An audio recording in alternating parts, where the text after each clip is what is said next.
dengan pasal 153, kami ingin membacakan bahwa penyidik penuntut umum atau petugas lembaga pemasyarakatan wajib memberikan salinan berita acara pemeriksaan kepada tersangka, terdakwa atau advokatnya untuk kepentingan pembelaannya dalam waktu paling lama 1 hari terhitung sejak penandatangan berita acara pemeriksaan. Hanya berita acara pemeriksaan majelis hakim. Dan tentunya kemarin sudah kami sampaikan juga bahwa untuk barang bukti kami berpedoman pada penetapan dari majelis hakim terkait dengan penetapan hari sidang. Bahwa di situ disebutkan bahwa penuntut umum diperintahkan untuk menghadirkan terdakwa, saksi-saksi dan barang bukti. Dan tentunya itu nanti pada saat waktunya di persidangan, pada saat pemeriksaan saksi, pemeriksaan terdakwa, atau pada saat pengajuan barang bukti. Jadi kalau barang bukti itu adalah milik kami, advokat. Istilahnya kalau kita mau berperang, itu kita punya senjata masing-masing. Jangan advokat meminta senjata kita untuk melawan kita. Itu tidak realistis itu. Terima kasih Majelis Hakim. Terima kasih. Saya lanjutkan. Kami tidak meminta barang bukti, daftar dari barang bukti. Mungkin salah dengar, jaksa. Atau saya yang salah bicara. Ini fakta ya. Kami minta daftar, kalau memang tidak diberikan, kenapa sebagian daftarnya diberikan? Bahkan yang kami tanya, bukti dari kami itu nggak ada. Karena kami ada korespondensi dengan Mabes, apa itu kami sampaikan. Satu. Ya, itu ya Pak ya. Kalau tidak ada tanggapan, saya ada satu hal lagi majelis. Selama ini, terdakwa ini kan wajib lapor di kejaksaan. Yang mana kan kewenangan sekarang kan kewenangan hakim ya. Kewenangan pengadilannya. Apakah masih perlu wajib lapor di kejaksaan? Karena kooperatif kan artinya kenapa harus wajib lapor? Karena padahal ini sudah tidak berwenang lagi untuk ya. Jadi nanti untuk terdakwa ketika ada panggilan sidang kan ada penetapan ya. Ketika kami menunda sidang nanti hadir kan seperti itu. Iya, tapi berarti tidak perlu lagi wajib lapor kan Mas? Iya, gitu ya. Iya. Tapi nanti ada mekanismenya. Kalau misalnya tidak hadir baru ada mekanisme lain kan seperti itu. Kita akan menggunakan itu, begitu ya. Bukan jadi, maksudnya perlu. Iya Pak, panggilan sidang kalau hadir ya sudah kan hadir sidangan. Jadi gitu tidak ya. perlu lagi di kejaksaan ya. Betul. Terima kasih. Itu ya.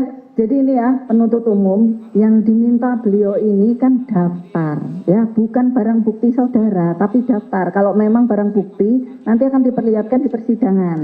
Gitu ya. BAP yang saudara sampaikan di pasal 153 itu untuk BAP terdakwa. Tetapi BAP kan ada beberapa macam. Ya. Dan ini minta BAP saksi. Nanti kan saksi juga kalau memang berlanjut kan didengar juga. Jadi silakan diberikan koordinasi waktu untuk pemberiannya, begitu ya. Mohon izin majelis, mohon izin menyampaikan. Ya, karena bagian dari berkas ya. Mohon izin menyampaikan sebelumnya majelis, apabila sudah kita perdebatkan dari persidangan sebelumnya sudah kita sepakati kalau yang diberikan hanya salinan berita acara pemeriksaan majelis, mohon izin. Terkait dengan daftar barang bukti adalah bukan dari kelengkapan dari salinan berita acara pemeriksaan majelis.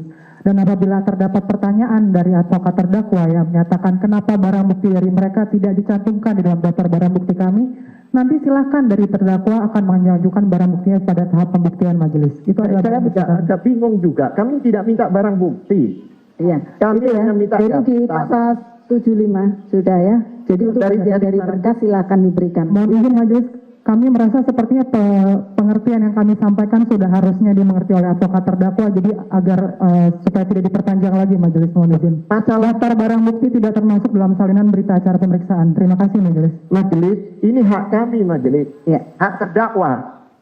Lalu masa terdakwa diabaikan? Saya bertanya, ada apa? Satu, BAP. Selama saya sidang 30 tahun lebih majelis, itu yang namanya berita acara ahli diberikan. Berita acara ya. Karena di resume itu ada 26. Bahkan ada 4 orang ahli digital forensik. Itu. Oleh sebab itu kami minta ditetapkan kapan akan diserahkan pada kami. Ya. Ini berita acara pemeriksaan kan bukan hanya berita acara pemeriksaannya terdakwa, tetapi ada saksi dan yang lainnya, ada termasuk ahli juga gitu. Siap. Jadi BAP pemeriksaan tidak hanya BAP terdakwa. Mohon gitu izin ya. menanggapi majelis, terkait dengan salinan berita acara pemeriksaan ahli memang sudah kami serahkan, namun apabila memang belum lengkap, kami akan setelah ini berkoordinasi dengan advokat terdakwa terkait dengan salinan berita acara pemeriksaan majelis. Mohon izin. Majelis, Terima kasih. yang kami terima dari jaksa itu masih ada di mobil. Bisa nggak jaksa mencarikan di situ 26 berita Ya, acara? itu Faktanya izin majelis, kami rasa kami tadi sudah cukup menyampaikan kalau kami akan berkoordinasi dengan advokat terkait pemberian. Jadi ini sudah bersedia. Ada perlu diperpanjang majelis. Tidak bersedia apa maksudnya? Ini sudah bersedia, akan berkoordinasi untuk memberikan kekurangannya, begitu kan? Ya, dari penuntut umum bersedia, Pak, akan berkoordinasi untuk memberikan kekurangannya yang nggak sama. Ya, nanti berkoordinasi ya Pak ya, waktunya di luar persidangan untuk waktunya, begitu ya? Gitu ya. Jadi untuk persidangan selanjutnya, majelis akan bermusyawarah terlebih dahulu untuk mengambil putusan atas perlawanan terdakwa ya. Sidang akan ditunda hari Kamis tanggal 23 Juli 2026 pukul 09.00. Ya, sidang selesai ditutup. Hadirin dimohon berdiri. Majelis hakim bersiap meninggalkan ruang persidangan.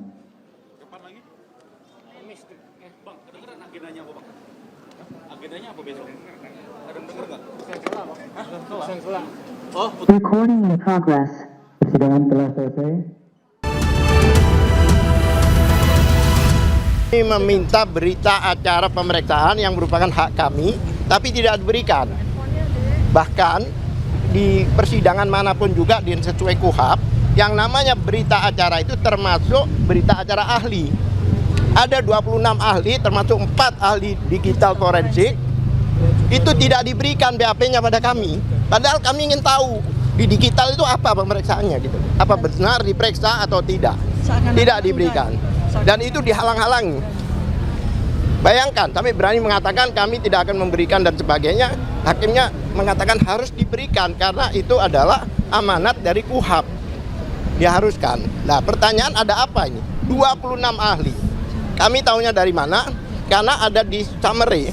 Kami diberi summary, itu ada ahli-ahli itu. Ya kan, ada beberapa profesor, beberapa doktor dari universitas, yang mana ya otomatis universitasnya juga bertanggung jawab kalau ada kekeliruan di situ kan. Itu satu. Kedua, beliau ini kan masih disuruh wajib lapor di kejaksaan.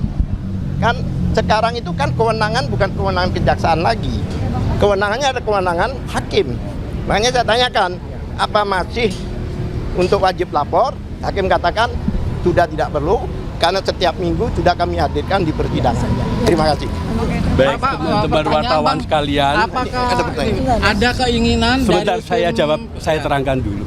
Teman-teman wartawan, yang ketiga terkait dakwaan Undang-Undang ITE pasal 35 dan 32. Yang pertama terhadap dakwaan ini, saudara penuntut umum menghadirkan apa yang disebut berita acara pemeriksaan laboratoris kriminal. Ada 2 laporan laboratoris kriminal yang disebutkan dalam surat dakwaan. Tetapi ternyata dalam daftar barang bukti tidak satu pun dari apa yang disebut berita acara pemeriksaan laboratoris itu yang dilampirkan. Yang kedua, bahwa dakwaan ITE itu terkait dengan perbuatan. Perbuatan apa? Perbuatan antara lain memanipulasi, mengubah, menciptakan dan sebagainya. Dengan tujuan apa? Dengan tujuan agar sesuatu yang palsu seolah-olah otentik. Benar, asli. Jadi perbuatan. Tapi yang didakwakan oleh saudara penuntut umum bukan tentang perbuatan, melainkan apa? Perkataan. Perkataan apa? Perkataan saudara Tifa dalam acara yang dipandu oleh saudara Aiman Wicaksono. Itu perkataan, bukan perbuatan. Kemudian yang ketiga, ini yang namanya lain yang gatal, lain yang digaruk. Mengapa saya katakan begitu? Bahwa terkait dengan dokumen punya Sandi, ya, siapa? Dian Sandi, ya, dokumen itu terkait dengan ITE mengubah dan seterusnya tadi itu. Tetapi oleh jaksa, saudara tadi dengar sendiri kan di ruangan sidang, dalam tanggapan terhadap kami, dia itu mencampur adukan dengan pasal-pasal terkait dengan fitnah. Ini lain yang gatal, lain digaruk. Kalau pasal fitnah bukan di situ, dakwaan pertama dan dakwaan kedua. Kalau ITE nggak ada urusan dengan fitnah. Karena tidak ada urusan dengan fitnah, maka urusan kita dengan pemilik dokumen. Inilah yang kami dalilkan dari sejak awal. Siapa pemilik dokumen? Dian Sandi, gitu loh. Nah, Dian Sandi itu nggak pernah ngelapor, nggak pernah keberatan. Yang keempat, kalau jaksa akan menggunakan kegiatan perkataan saudara Tifa dalam acara dengan Aiman Wicaksono sebagai delik perbuatan mengubah, menciptakan dan sebagainya, maka yang terjadi haruslah pertama kali dahulu adalah Jokowi mengatakan apa yang dimiliki oleh Dian Sandi itu benar adalah ijazah saya dan saya keberatan dengan perbuatan saudara Tifa. Ini tidak pernah ada pengakuan oleh saudara Jokowi bahwa yang ditunjukkan oleh saudara Dian Sandi itu adalah miliknya. Benar seperti itulah dokumen saya, ijazah saya, nggak pernah ada itu. Mengapa sekarang tiba-tiba dia teriak-teriak, ya seolah-olah itu adalah miliknya. Kalau betul, ya dia nggak usah menunjukkan ijazahnya. Dia cukup mengatakan kepada pers, kepada kita semua, bahwa itu yang ditunjukkan saudara Dian Sandi milik saya. Saya keberatan diolah oleh saudara Tifa. Begitu kira-kira. Terima kasih. Bang, ada satu pertanyaan, Bang. Apakah ada keinginan dari tim Tifa ini untuk mediasi ke istana untuk ketemu Pak Prabowo untuk mengungkap ijazah palsu ini? Saya pastikan begini. Kita tidak pernah punya keinginan mediasi. Tapi kalau yang Anda tanyakan dari pihak mereka pernah atau tidak, berkali-kali. Enggak, maksud saya mediasi itu untuk minta kepada Prabowo, Pak Presiden. Oh, Prabowo nggak ada urusan. Membantu. Nggak ada urusan. Nggak ada urusan. Jokowi ini. Nggak ada urusan. Ada lagi? Dokter Tifa boleh nggak? Oke, lanjut. Hah? Ya. Jaksa tadi menolak eksepsi Dokter Tifa seperti apa, Dok? Kita tidak pernah tahu tentang itu. Tapi kan JPU tidak pernah menjanjikan bahwa Jokowi akan dihadirkan. untuk sebagai pembuktian data dan Jokowi tidak pernah menjanjikan hal itu. Saya tambahkan ya. Saya tambahkan. Menarik. Ini kan ada 4 pelapor ya. Kan ada Lex Sumanan dan sebagainya, ada Jokowi 4 pelapor. Di dalam BAP yang judulnya pelapor hanya 3 orang itu. Jokowi tulisannya saksi di situ. Makanya kami bingung juga. Makanya kami akan uji di persidangan ini. Seperti apa, Dokter? Jaksa menolak. Ya, begini ya, tadi ya saya memberikan sebuah kesan saja ya.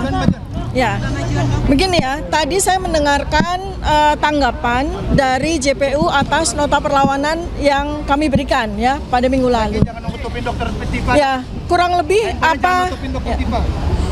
apa tanggapan dari JPU itu sudah jelaskan ya, kita semua juga mendengarkan. Nah, saya ingin menyampaikan sebuah kesan saja ya, pada saat saya mendengarkan itu. Begini ya, teman-teman semuanya, saya ingin mengingatkan kepada semua masyarakat Indonesia, bahwa seseorang bernama Joko Widodo itu sudah menjadi pejabat publik sejak tahun 2005 ketika menjadi wali kota 2 kali, kemudian menjadi gubernur DKI Jakarta, kemudian menjadi presiden 2 kali. Nah, apakah Anda ingat kapan pertama kalinya Joko Widodo itu mengaku bahwa dia lulusan dari UGM? Itu tahun 2017. Jadi pada waktu beliau itu menjadi wali kota, tidak pernah ada satu kata pun yang menyatakan beliau adalah lulusan UGM ya.